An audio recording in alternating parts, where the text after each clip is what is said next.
లోకపు బుద్ధులు, లోకపు ఆలోచన విధానం, లోకస్తుల వలె మెంటాలిటీ, లోకస్తుల వలె ఆశపడడం, ఏడవడం, లోకస్తుల వలె ప్రవర్తించడం అనేది మనలోకి వస్తుందా?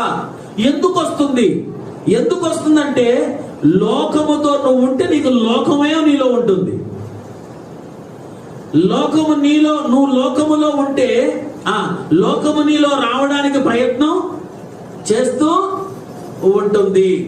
మనిషి యొక్క బలహీనత ఏంటంటే పాపము బయట మాత్రమే లేదు, పాపం మనిషి హృదయంలో కూడా ఉంది. అది అక్కడ ప్రాబ్లం అనేది ఉంది. మనిషి లోపల పాపం ఉంది, మనిషికి వెలుపల లోకంలో కూడా ఏముంది? పాపం ఉంది. చూడండి, 2 అయస్కాంతాలు ఉన్నాయి అనుకోండి, అవి ఏం చేస్తాయి? ఎప్పుడు